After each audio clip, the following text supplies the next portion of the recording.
Hi guys, welcome back to the Inside Tack podcast. I've been super excited about this one for a good time, mainly because I've got two really good mates of mine. Not that everyone who's not been on previously is a good mate, but these two are particularly good mates of mine. We are going to do a coaching podcast today, and it's the perfect time to hit a coaching podcast because with us at INEOS Britannia, we're 16 sailing days into our program. And down the road with APP, with the Youth and Women's America's Cup, those guys are 3 or 4 weeks into getting their hands on the AC40. So the ideas are wide and broad, and it is the coach's job to dial the sailing teams in and get us going as fast as possible. So with that, we are super lucky today to have Chris Draper, the coach of the APP program, and Xabi Fernandez, one of our coaches with Rob Wilson here at INEOS Britannia.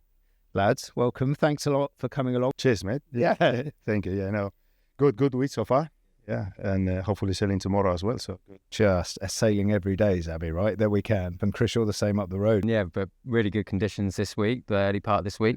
We had a few people go to SailGP and things like that. So we're a bit skeleton at the minute. That doesn't stop you though, right? When they doesn't normally stop us, but we've just had a few little things going on. So we're a few people down. Which mate, I got a drive the other day, which is pretty sick. You still got it, Chris? No, man. Of course you have. Say that, mate. Of course you have. But yeah, so we've 15 days in, they're doing really well, and it's been really cool to see the learning curve. Got to pick up on that. Like, you're a guy who's driven an AC72. You've sailed on F50s. You've kind of been on the whole journey through the foiling world in the America's Cup. How was the AC40? You've got a pretty unique perspective of that. How do you? Yeah, well. I think it's only like 7 to 9 knots, so it's quite marginal. But, I mean, I could not believe how much the boat feels like a giant moth. Really? Yeah, it was the first time I've heard insane, that. like, just so light on the wheel, like, just really, really similar. But, yeah, epic bits of kit. I think it's so hard to get that across to people because there's nothing, you don't visually see much when the boats are sailing. It just looks like 4 people sat there, but think of any boat that you've ever sailed, and if you could just play with everything all the time, like a little bit more canoe run out, like it's just everything's so dynamic. You can move everything. It's really cool. And obviously on an AC40, when you need a bit more colour, you hit a button and a battery does it. For our boys on INEOS Britannia, they hit a button. Press the button and the thing goes down. Yeah, but I have to move my legs. So you leave those Cunninghams alone, you Helmsman. Lads, this is normally the point in the show where the guys introduce themselves. Now, Chris, you and I have been racing together on and off for 15 years. Xavi, you and I have been through 4 cup cycles together. This is going to make me blush. You're 2 of the best sailors I've ever raced with, but on the back of that, you're 2 of the most humble people I know in the sport. So I am going to tell the pod listeners what you've done. And I knew this already, but I double-checked on Wikipedia earlier. Xabi Fernandez, you're an Olympic gold and silver medalist, 3-time world champion, 3-time European champion, 5-time ocean race competitor, once as a skipper, Barcelona World Race, World Sailor of the Year, and 4 America's Cups as a trimmer tactician. Not bad, mate. Well, yeah. Like I said, you're humble. You would never acknowledge that. You'd never say that yourself. Chris Draper, equally as impressive. Olympic gold medalist, 2-time world champion, 2-time European champion, I believe. 3 euros. 3 euros. Sorry, mate. I've done you out of the euros. The big one for you and me, mate, Extreme Sailing Series. Was huge, mate. 2009 with Omar Sail. Oh, yes. America's Cup World Series winner, helm of Luna Rossa Challenge in Bermuda 2013. You then went on to become sailing team manager with Team Japan for 2017, plus the wing trimmer. And since then, you've been at the forefront of SailGP as a prominent wing trimmer. So we've got some proper sailing talent on the sofa today. And that kind of leads me on into my first question. You two have got arguably some of the most illustrious sailing careers out of anyone in the sport over the last 20 years. Xavi, I'll start with you. How have you found stepping away from being an athlete and now sitting in a coach boat, sitting behind a computer and trying to lead the sailing team? How's that transition been? It's been quite good, to be honest, to me, and I'm enjoying it right now. Obviously, it's a transition which happens quite naturally. I've been very busy, as you say, jumping from one program to the other. I joined, well, obviously I did Luna Rosa with Chris. I was doing wind trimmer for him, and then came into Land Rover VAR for Bermuda, which I joined as a sailor, but CJ was there. He sailed during the Cup. And then, the idea was after that to join again INEOS for Auckland, and I was sailing around the world. And, meanwhile, we hired Goops for the last Cup as well. That's right. And Bledding was there as well. So I ended up not sailing again and doing slowly my transition to coaching, helping Robbie with more and having more an eye on the other boats and in our own boat. And now this time, obviously, I fully sign up as a coach, helping Robbie. And I think it's good. I think, it's not like of course, I miss sailing. I miss being younger. I miss being in the There we all. in that, yeah, exactly, in that role. But, I'm enjoying it as well. And we've got, we're lucky to have a good group, which is easy to deal with. And it's a lot of work, obviously, and a bit different. It's true that I've done this transition in a way that I think is easy, I guess I could say, or good to be here doing this job. Yeah. I'm not sure if I would be as happy or as comfortable if I go now to another team, which I don't really know the whole environment, to be a full-time coach, because obviously it's a lot of method and tools which I don't, I guess, have under control yet. And we'll come on to it later in how coaching styles have changed, but you, for me, have a very good understanding of everyone's personalities because you've been with this group for a decade, and I think that's probably a massive strength, right? That helps, and I think so. Yeah, I think a lot of people ask me how is coaching here, and obviously you're dealing with people which are better than you in every single area, probably, right? And as a sailing team, so it's hard. I'm not pretending to teach them anything, but of course, getting out of the best out of them is, I think, our job as coaches, and making sure we promote conversations and they do the homework, which is at the end of the day, they are sailing and they will do the right and wrong decisions. And I think our job as coaches is not teaching them and maybe serving all the information in a plate, but for them to realize what they're doing and to make sure we get out the best out of them. Yeah, and then I guess we write together as well here. You two share kind of thoughts and techniques when you catch up. There's a bit of an umbrella over the top. I think so, yeah, and we speak a lot of times. Like, again, another big part of this job is make sure that we don't lose the big picture and we keep making the basics well. Make the main thing, right? And Chris Xabi there talked about kind of a very sort of gradual transition over 5 years, or sort of out of the sailing team into more of a coaching role. And I remember having breakfast with you a few months ago, and it was quite a sudden decision for you to sort of park the professional sailing for now, and it is very much parking your sailing for now, and you wanted to have a look at just, I'm going to go and do a year of this and do it as well as I can. Am I right in saying that?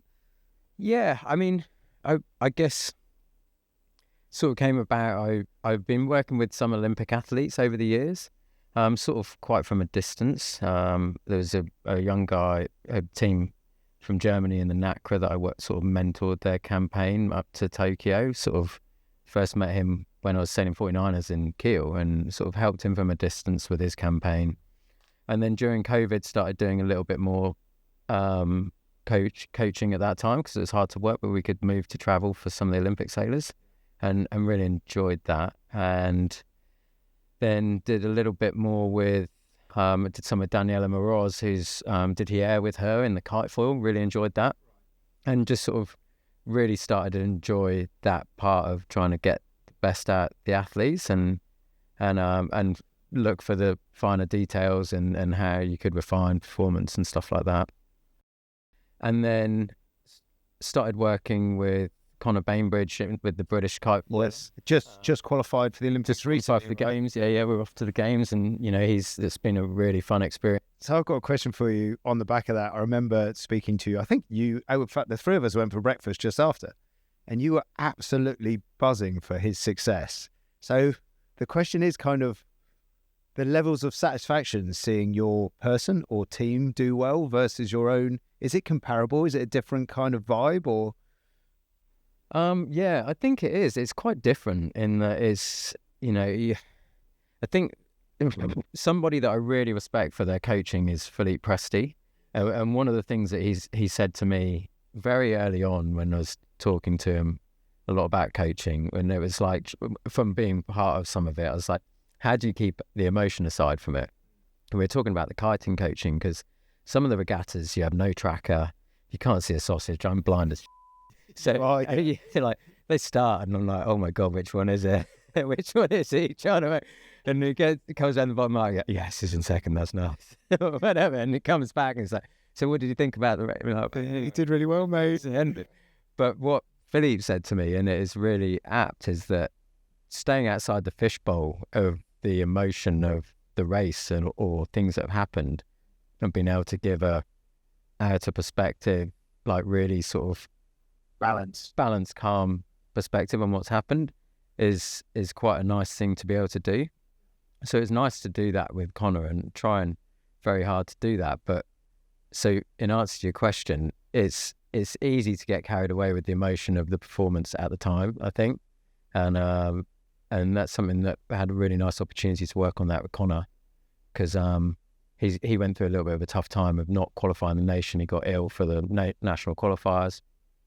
So he spent the whole winter trying to work through getting ready for here. And like you say, came back and it was, he absolutely smashed it out of the parks. So it's cool to see. I think the thing that's really cool to see as a coach is when you see, and it is for all of us in any sport, and it's what sport's all about, isn't it? Is people delivering their best performance at that crucial crux moment and helping them to get there is a really cool part of the journey. So I've been loving it. It's been really fun. Class. And you talk about the journey to get to deliver a performance. The thing I think that makes sailing coaches and you two fascinating within our sport is how many different areas you have to coach. Like, you have to try and get the boat to go faster. You have to talk to them about tactics. You have to talk to people about boat handling. Then there's the whole people management side of things. Then you've got to dive into the data and work with the design team. Like, there is so many plates to spin within our sport. I think it makes it one of the more challenging sports to coach. It's so diverse, right, Zab? It's a lot going on. Yeah, definitely. It's good, like at least in our case in INEOS Britannia, we have a good team, performance team, which help us a lot, Robbie and me. It's good we are two coaches here. We divide a little bit our jobs. Obviously, like Robbie's got more experience, especially with Ben, with the afterguard, and takes care a bit more about all this more tactics area, pre-start, all this real race preparation. And I guess I deal with more with, as you say, with the trimmers, with setup, with trying to work with the perf team, which is there to, they're way more smarter than us and they use the tools way better.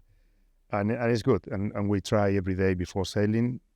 We try every day to have few bullet points before going sailing from the day before or whatever may be relevant for that day. And again, try to focus in certain points every day, because it's important. It's, as you say, it's so much that you cannot focus in everything every day. So it's a matter of, picking up a little bit the points. So for example, let's talk through boat handling stuff. You would go to the performance teams and say, hey guys, you will have noticed we tried something different with our board drops in the tacks today, and they'd collect all of that data and then overnight come back with a report for you to present to us. Pretty much, yeah. Or they present with us. And as well, nowadays we have as well live feedback from shore, from SSR. And they kind of, we do a couple of up and downs, and then we have a little message on Teams in the computer, which we can feed back to the boat. And, this, because these days, these boats is almost to cruise sailing, right? It's starboard and port. Everything is related, but it's different styles. So, okay, port is sailing with these setups, it's going a little bit better or worse, and try to do the learning during the day, so you don't lose another whole day, right? It's not that easy because, they obviously trying and they've got the targets where everything they have to shoot for, but sometimes it's easier one side than the other. But yeah, that's it's quite busy in the review. We have to follow, look at the data ourselves, then we have the feedback, we have to, so it's plenty of stuff to do. And Chris, to pick up on Xabi's point there, we have sort of limited number of afterguard and trimmers. You sit above with Hannah running sort of the APP program, and you're coaching the youth and the women's. How many sailors do you have to coach and manage to get through just 4 spots on one boat? And how do you do that and keep everyone learning together? Yeah, I mean, I think we're probably in a slightly different stage. Like Xab said, you know, the guys are all very refined in their roles. They come from very long backgrounds of sailing, you know, like Moth World champions and multiple foiling boat, very high level, etc., and really long experience of the evolution of the boats.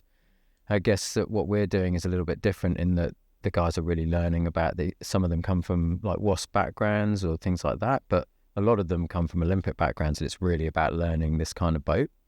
And so we've all been doing that together. Obviously, I don't know this boat either, and we're trying to learn about it all together. We've had an enormous amount of input from you guys, from Xab, all of the sailors here, you know, Dylan, Cornish, Giles, like Bleds, Lee, everyone. And that's helped the curve a lot. But I think our challenge at the minute is a little bit different, and then we're slowly getting to the point now where we're starting to refine the skills and sail the boat fast rather than just get it round, which has been really cool to see. You were definitely sending it around a race course though, early part of this week. Yeah, they're getting good. It's cool to see, you know, we've got 12 sailors, of which we've got 8 here full time all the time. And that's a mixture of female and youth, the 8 full timers. Yeah. Okay. And we're generally, the way we've sort of skinned the cat is we upskilled 4 people as much as we could through support from you guys. And then we've slowly integrated a person into sail with someone that's upskilled and got some experience, and then slowly got to, okay, we'll sail with 3 with 1, or 2 with 2, and then 3 new sort of upskillings with 1 experienced. And you know, we'll never send a fresh helm out with another fresh helm, if you know what I mean. And it's not just sailing the boat in the straight line, it's the chase boat interactions, it's communicating with the chase boat, getting off the dock, all of that seamanship kind of stuff. Yeah, stuff that, you know, you just put your laser in the water or your 470 in the water and off you go, you know. And so that's been a big process. But yeah, we're sailing a lot of time with youth and women, pretty much all the time. You know, it's rare that we'd say. I think we had a couple of occasions. Well, we've had some occasions where it's an all women boat, some occasions where it's all youth, but generally it's all mixed. And when Xavi talks about the amount of people him and Robbie have at their disposal for sort of number crunching and looking at data, what does that look like for you? Do you have that as well, or does that fall all on your shoulders? Well, we obviously got Penny Clark, yes, with us. Penny's not been here for this first month of ops, but she actually comes back this weekend, so she's with us from now onwards. So she will help a lot, I think. And then Nick Robbins, who is one of our sailors, he spent a lot of time here with you guys on the data side and is very handy on that front. And then Susie Peters, who upskilled with you guys as our systems engineer. She's effectively like your Will Bakewell, where she kind of gives the overview on the water of what's happening. So like Will Bakewell's our test manager and runs the day. Doesn't quite run it like that. As you know, I kind of run it with the sailors more as to what the program is. We bring everybody up to speed before we leave the dock on what the program for the day is and what the focuses are, and then, you know, Suze will be like, I'll be like, I'll ask her a question about what happened in that tack, and she'll look back through the data and feed it back, kind of things. And you know, from our point of view at the moment, it's not, I wouldn't say it's necessarily about crunching data, because it's kind of more about the basics, and we're learning to get the basics right. And through lots of discussion with Xab, I think, you know, I think the reality is these days the sailors are all so good, you know. Gone are the days of the like Fugazi tactician and all that gubbins, you know. People learn so quick from YouTube, from videos, from all that stuff, and just it's so much about getting the basics right, I think, these days, and doing that really well, and then building your racecraft from that. So we're at the minute very much focused on basics, but it will become a lot more data orientated over the next months ahead. And has it has it surprised you, this younger generation, when we say youth AC is under 25, but a good chunk of your squad are sort of late teens, early 20s, which is bloody young to all of us. I talked to them about riding, and I'm like, oh, when talking about this 49er race, and I'm like, they weren't even born. Like, gee. It's tragic, isn't it? It's so tragic. But do you find that generation, you alluded to it there, are sort of quick to learn and take it all on themselves? Yeah, crazy quick. And the opposite of what you've got with us old timers. Yeah, exactly. It's all stuck in our ways and stubborn. Yeah. That's the thing. I mean, all of us, we have so many preconceived ideas, and it's very hard, and you really need to go with data to show, like, look, this may be better than this. While the new guys, which we had some from Athena program here with us, like, so natural for them, and they all wing foil and they all moth. And so you're saying that you've got a tougher job coaching us because we're all stuck in our ways, and Chris has got it easy. Yes. Some of the things that we talked about that I think is like pretty apt. Like, you think about our parents, sorry, mum, dad, but think about them operating a phone. And Yeah, like, it's tragic, isn't it? Yeah. like, How much better are we? and then Xabi's just maybe like, oh, okay. And then you got the nippers that just, Yeah. They don't even look at it. yeah. And WhatsApp. But so much of the HMI on the boats is like that, and if you can be moving stuff around quick and be able to constantly multitask and thinking about other stuff, and it's interesting to see how good they can be at it. But then the other flip side of that is we've got some people in the team that is like close to my age, and they're fantastic sailors, and it's about getting them used to using the HMI and applying their normal sailing skills. Drapes, while you're here, you've obviously been involved in every SailGP season so far. You're one of the kind of key guys that, from a sailing point of view, were at the forefront of that amazing race series. And with this podcast, we sit as Athena Racing, so we talk about our SailGP team the whole time. And you look at the shift in coaching now in SailGP, where they've gone into the booth. They sit looking at TV screens, looking at data, looking at the race course, and they have, like an NFL coach, they can call the plays. How do you feel about that?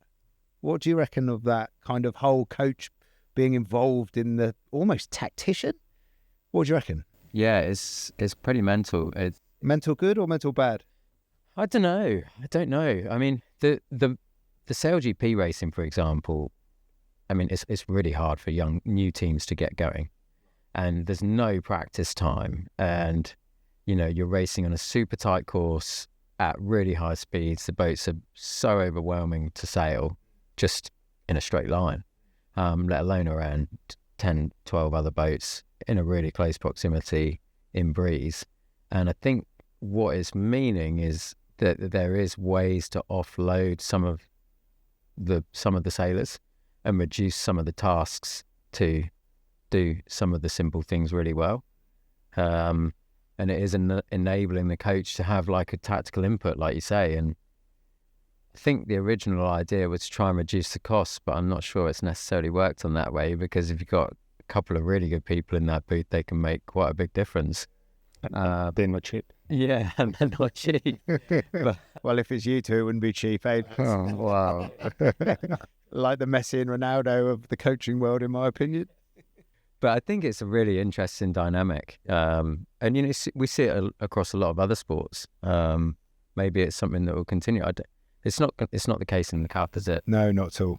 Still a slight question mark on whether or not it would be the case with the youth and women.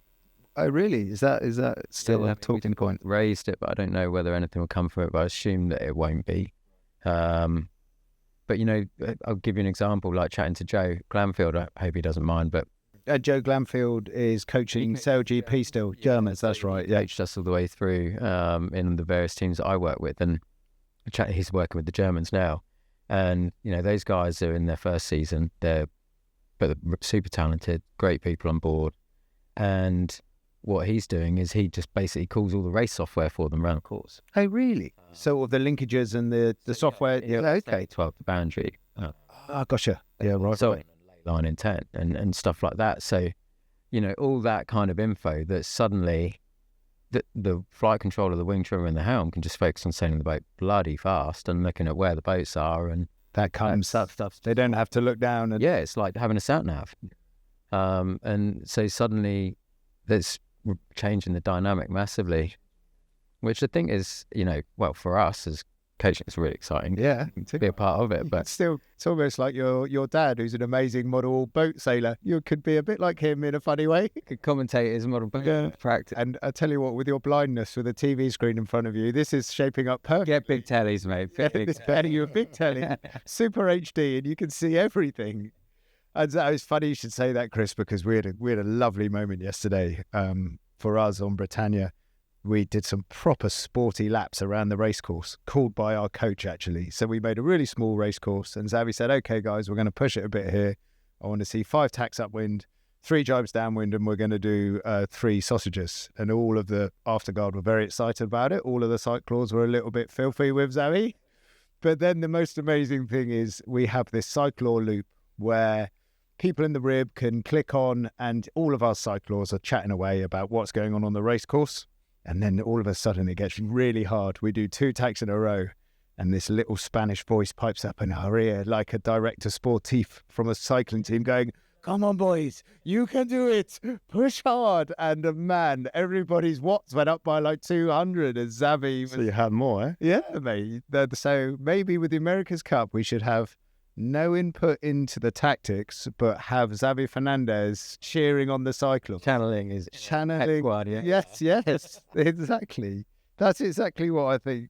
Few lies as well, right? A few lies, yeah. Well, you told... 10 minutes will be that. That's right. Xabi told the new lads there was only like, one more upwind and you're done. And I was like, oh, lads, we've still got like 12 minutes of this. Don't burn your matches. Anyway, no more of those hot laps.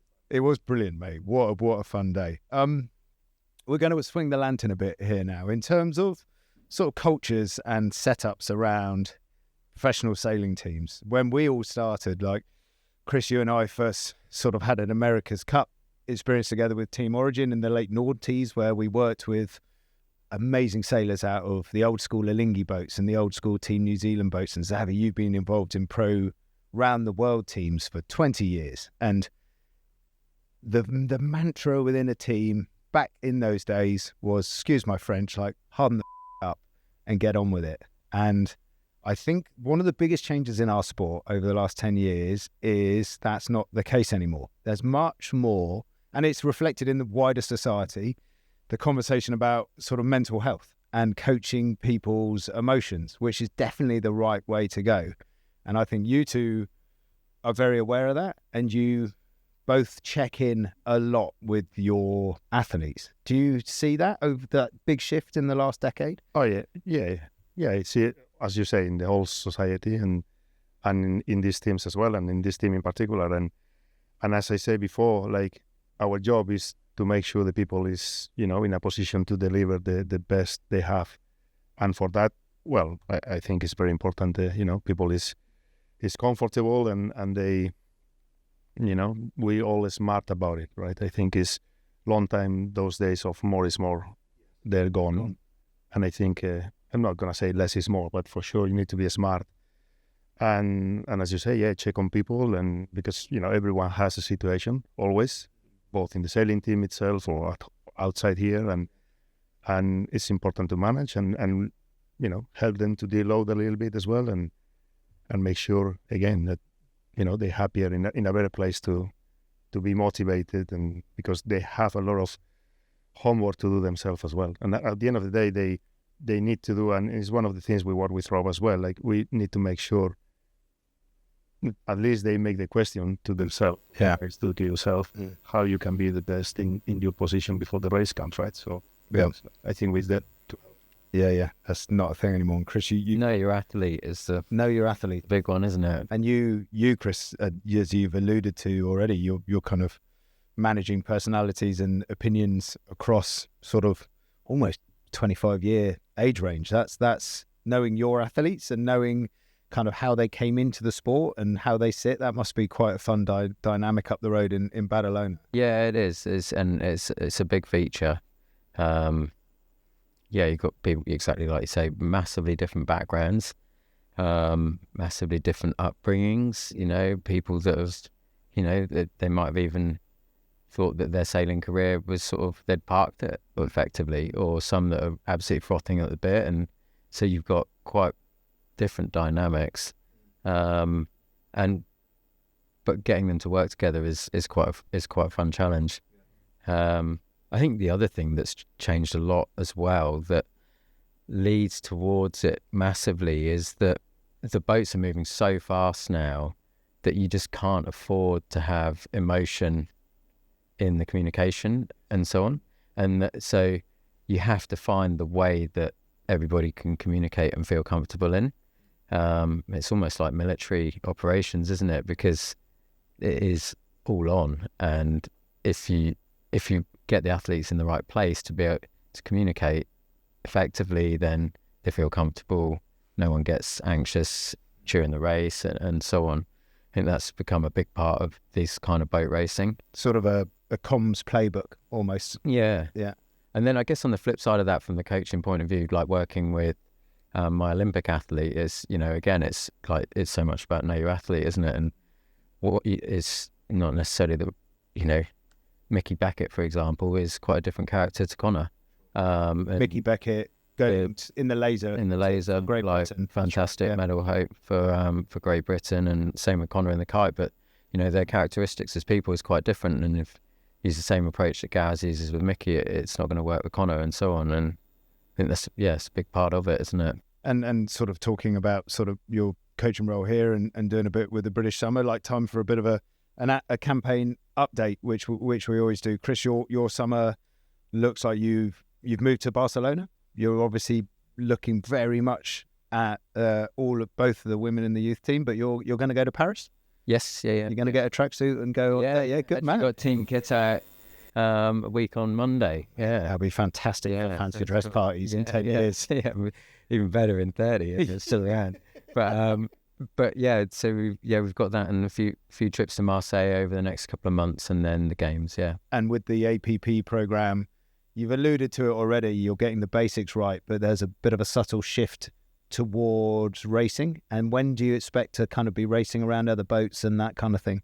Yeah, so we'd hope that we're sharing a base with Artemis and American Magic down in Badalona, which is just to the northeast. And we'd hoped that we would be able to race straight away, but there's no rules prohibiting that. No, there is, unfortunately. The rules that apply in the protocol to all the cup teams to sort of try and minimise you guys racing against each other apply to us as well. So from the 1st of August, we can race freely.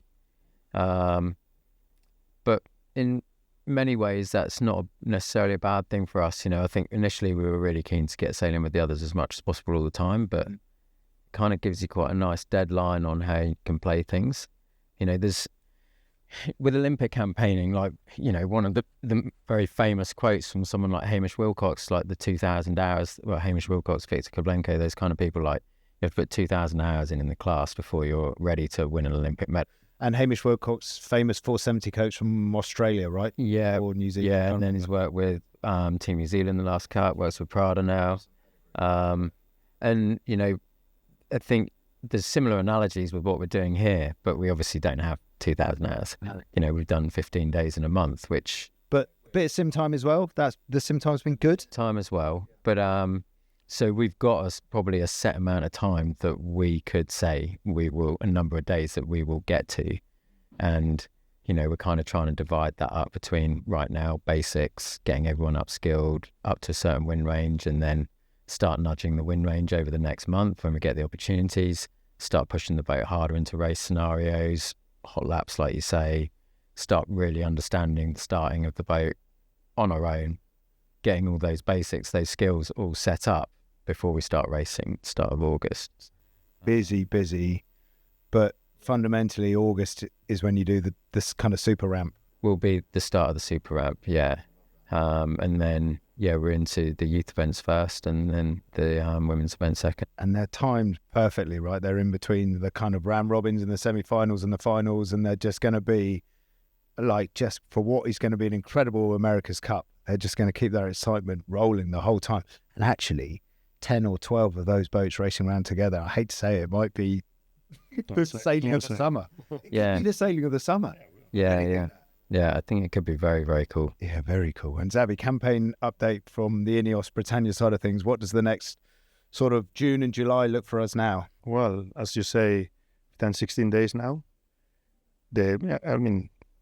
Obviously, we had already a couple of downtime, to little upgrades and modifications. And it's sailing as much as we can. As you say, that some people goes and comes to SailGP, but we still can sail here, no problem. And slowly bringing upgrades to the boat as well, and hopefully they work. But we have some set days where we won't change anything else, and but it's a lot going on. New sails coming, new gear coming, and upskilling. And as for people who might not know, the AC40, the boat that Chris is coaching, is a one design boat, so there's not a sort of technological race on that side of things to put new parts on the boat. But Xabi, as a coach with us, you have got that balance of choosing when to try and get the boat faster with the little bits and bobs that would go on the boat, and weighing that up against the hours on the water for us as sailors to get as good as using those bits as possible. That's the skill, right? Yeah, the skill and the challenge, I guess, is to be efficient. With the amount of time we spend in the water, boat, needs to be reliable more and more. The power side for you guys needs to be always a bit better, so we can be more efficient. The trimmers always want more power. They want to move the sails more. What can I do? Exactly. I'm trying. Keep paddling, Keep pedaling it. It's hard. It's very important to be efficient and make sure we get this 4 or 5 days a week, because it's a race that whoever sails, and we saw that in the last Cup, like you don't want to be too ready too early. There's always improvements to come. And for that, the only way is to go sailing. Absolutely. Nice little update, lads. I mean, you can't buy time in the America's Cup, whether be it the Youth America, the Women's America's Cup, or what we're up against. And it's exciting times ahead, but busy times. Yeah, it's good fun. Right, lads, we're gonna park the serious stuff there, and we're gonna do a couple of quick fire questions. So, Chris Draper, you've got one day left sailing in your life. Where are you sailing, and what boat are you sailing? He's thinking. You're going to go sailing tomorrow for the last time. Where are you going to do it? What boat are you doing it in? Probably some kind of cruising cat with my family. Micronesia. Yes. The Line Islands. This is a man as a dream place to go. Sorry, where was that? The Line Islands, which are just south of Hawaii, about 1,000 miles south of Hawaii. So this is a man who post America's Cup in Bermuda parked life for a year and went and did that. You went cruising on your cat around the... Yeah, I reckon a day sailing around there, anchor up, bit surfing with the family. Mate, that's a beautiful answer. I expected you to give me some kind of rad, shaka, super fast foiling, something or other. I was thinking Hobie 16. So Hobie 16 yeah, Hobie 16. Do you know what? That probably reflects the fact that you guys have seen it all in terms of the top end of the sport, and you now just want to chill out, have a mojito, and hang out with the families. So you're the same answer, Xav. You're taking Noah or Dora out on a Hobie 16. I love to say an Hobie 16. Yeah, I'm not bad. I'm going Katana 47 or something. I'm happy with a Hobie 16. You're actually, you're a man who's driven into the Southern Ocean. But definitely not there. Really? That's not you. Not for one day. No. Really? It's good fun, don't get me wrong, but not for one day. Do you miss those days? I do, yes. I do miss the Volvo itself, the team, especially last one was very good fun. Scariest sailing you've ever done, Xav? Would it be driving in the Southern Ocean with a rolling swell of 30 foot behind you, or trimming a wing Chris Draper with 1 meter long rudders? With 1 meter long rudders with brake that didn't really move how we wanted it to. That's a very good question, and a lot of people shouting. Yeah, a lot of people shouting. Yeah, which was more on edge. We had some days in San Francisco, I remember. Yeah, some days. So just to paint the picture, as we mentioned at the top of the pod, Chris helmed in the Challenger Series final, actually against Team New Zealand for Luna Rossa, and Xavi, you were his wing trimmer. So you guys have been in the trenches together. After being 20 years or 10 years in the 49er against each other. Constant rivals. So again at the top, when I was talking about the amount of 49er worlds and Europeans, they're all together. Olympic medals, you guys basically swapped year on year out with that. And here you are sitting on the sofa going on bike rides. I think we'd have to say Zab and Nick got the best of it, if I'm honest. Sadly. I agree. I said you were helpful. Sometimes. But who wins up the bike racing on the hills of Barcelona? That would be the little featherweight at the end there. Certainly not the hammer. He takes me out way too early, 6:30. Yeah, That's already, you know, a handicap for me. And then, up the hill is no bueno for me. Yeah. Okay. So Xabi's on a Hobie 16, not in the Southern Ocean, and Chris beats Xabi up the hills is what I learned there. Nice. Right, I'm going to give you the opportunity. Chris, you kind of mentioned a name to me earlier, someone that's impressing you at the moment, who we know your whole team's doing well. Who's like right now you're going, that's impressive. They're doing really well right now. Oh, they're all doing. To be honest, Feds, they're all smashing it. Like, it is so awesome. That's to see. cool. Like, Love that. across the board, you know, people that you're like, you know, there's a couple of times you're like, I'm not sure how well their sim skills are going to transfer onto the yacht, and like, holy cow, that's unbelievable. And you know, people that are really stepping up on the helming side and so on, and you know, like Hannah, her feel and all that kind of stuff, you know, she just totally gets it. She knows exactly what's going on under the water. We know she's an incredible sailor, and yeah, it's amazing to see all of them. You know, the young guys have been doing a very nice job. They started off as the people that upskilled the most, and they're relaying their knowledge, but doing that in a very good way. And we're trying to collaborative learning. We've really pushed that from the start, and so yeah, there's no one like massively shining through. They're all doing fantastically, and you know, on the shore side as well, we've got, you know, people. Bob, legendary Bob, mate, so good. Yeah, they're just such a great bunch of characters. In all of the roles, it's a good vibe. You know, we need to keep it focused on winning, and it's easy to make it to, you know, if you want a nice work environment, you don't want people to be flogged.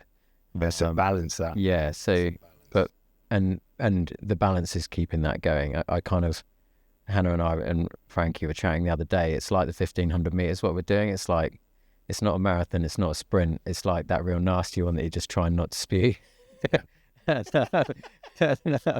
So in terms of like, so everybody's doing awesome in the team, but don't spew, but keeping the dynamic nice, positive, and is the challenge. But everybody is killing it. Like, it's the answer.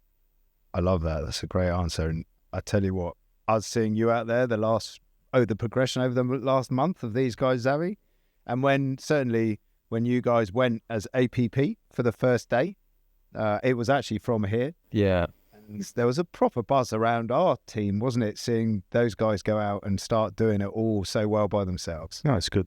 Yeah, they sailed a few of them with us individually or a couples, and it was good. It was good to see the learning, and yeah.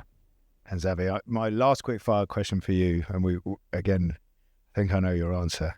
Your kind of favorite person to coach within the team, obviously other than me, and obviously, of course. Yeah. Who do you think's got the nicest kind of coachability and work-life balance?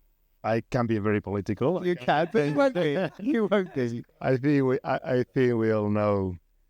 Well, obviously, we all love Cornish around here.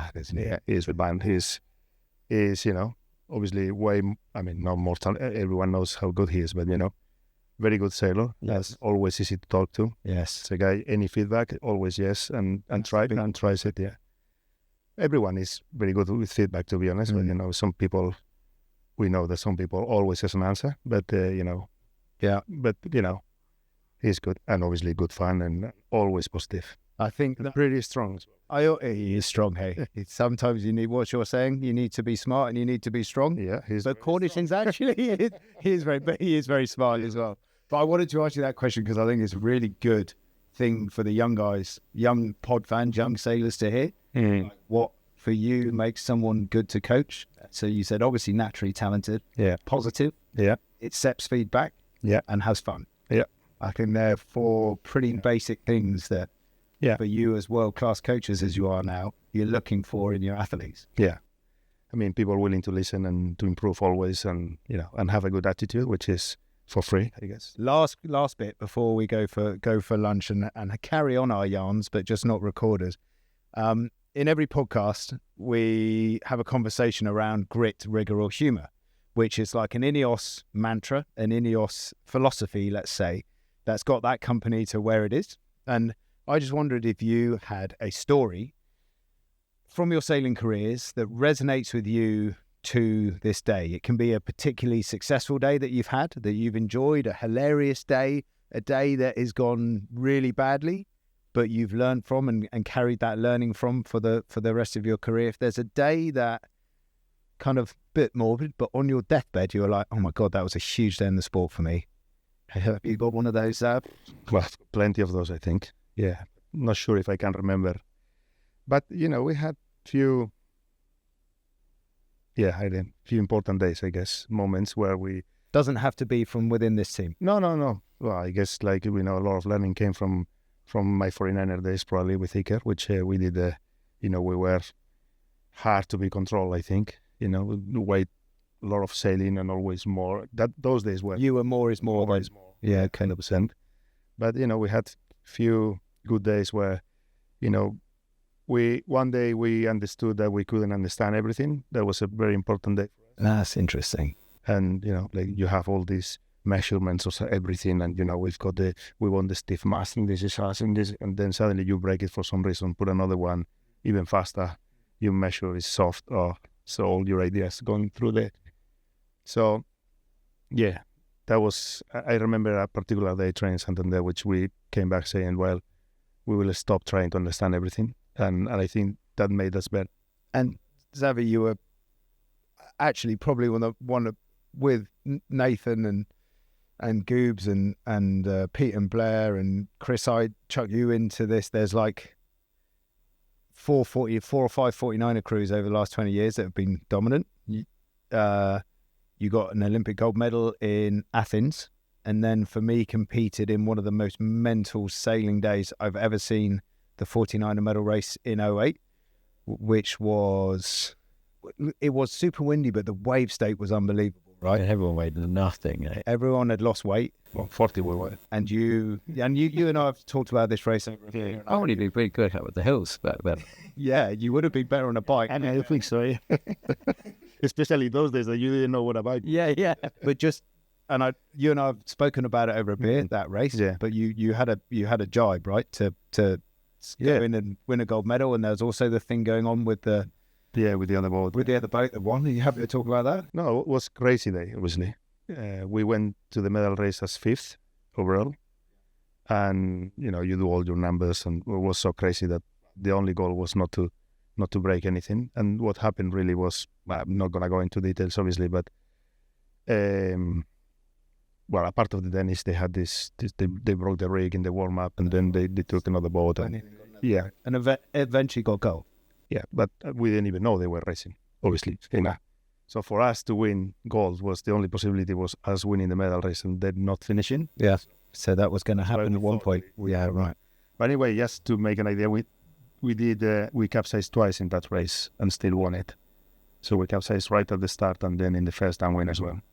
And you won the race. And we won that medal race. And so did you think that you didn't know who was sailing that boat that was that? Because whose boat were they sailing? Yeah, they took the Croatian boat. Croatian boat, that's it, yeah. We saw actually the Croatian boat. What are they doing? Yeah, they hadn't qualified for the medal race. No. So they'd gone and got that boat. Yeah. Wow. I think, they did very well, obviously. And the coach took them in the rib. You need to be very agile mentally to not start crying and actually do something, right? Even if they would take a 470, I would have understood. But then, it's another long story, which is fine. And yeah, that race was obviously we were last in the first win after capsizing, then everyone capsized us as well. Yeah, and then I remember the last time we Nathan, everyone was for the medal.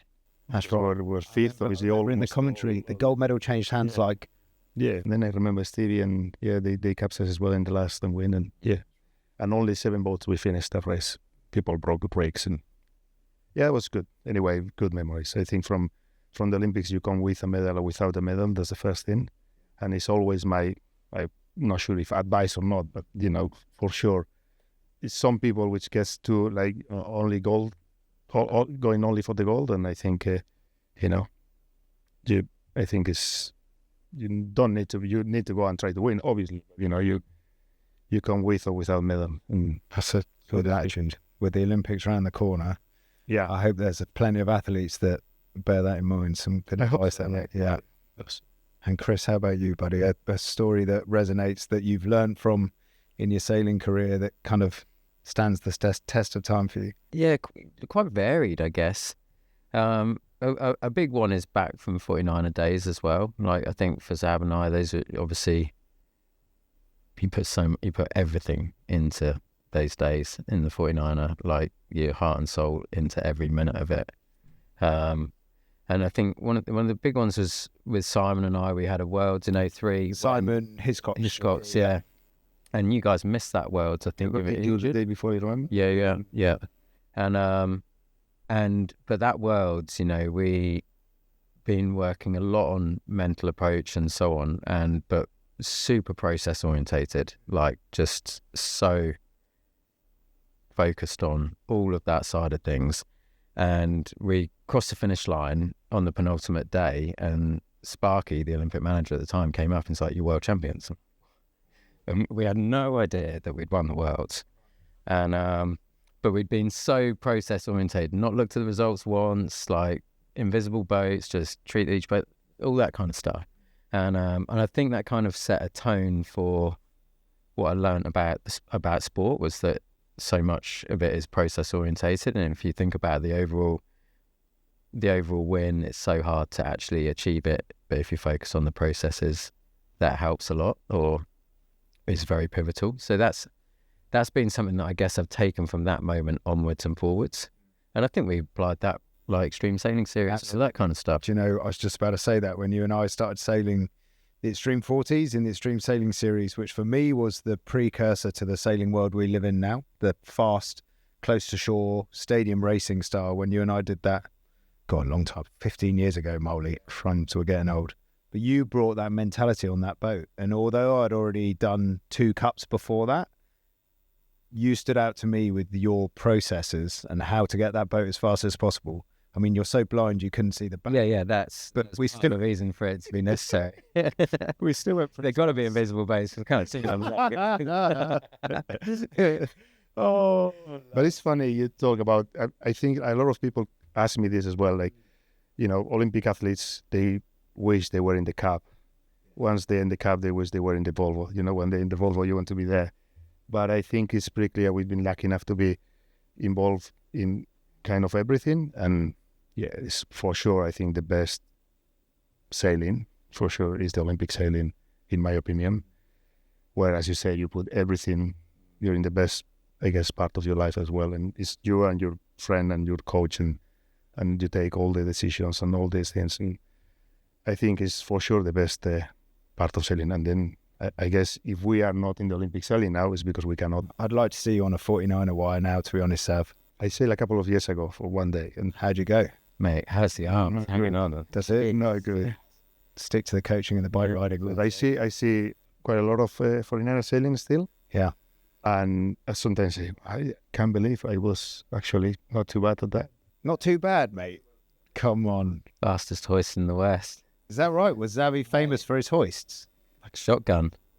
Really? Yeah. Somehow. It was the Pata Negra.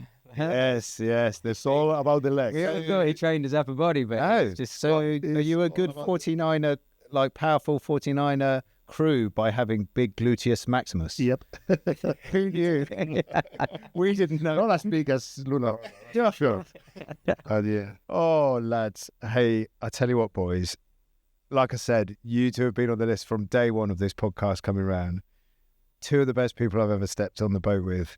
Now watching you come and lead your respective teams, we couldn't be luckier to have you guys leading those teams, just with your philosophies and your approach, not only to sailing, but into life and getting those teams singing and working together.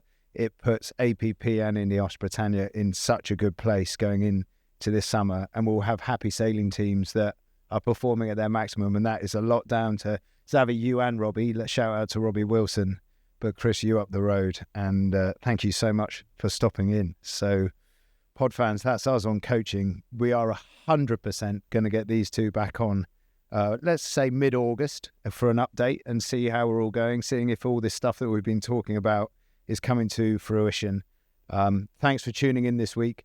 As always, give us a like and subscribe and all that social media stuff. Follow us on the Instas, the Facebooks, the TikToks, maybe not the MySpaces and all of that anymore. I think on TikTok, mate. Yeah. So guys, we know Instagram. Yeah, two guys with their Instagram. I shouldn't be saying it around that, but give us a follow, give us a like. Like, if you don't follow Athena Pathway and the APP lot, go and find them on the social media. They've got some great stuff coming out. And like I said, these two are coming back on for sure. And we will see you next time on Inside Tack.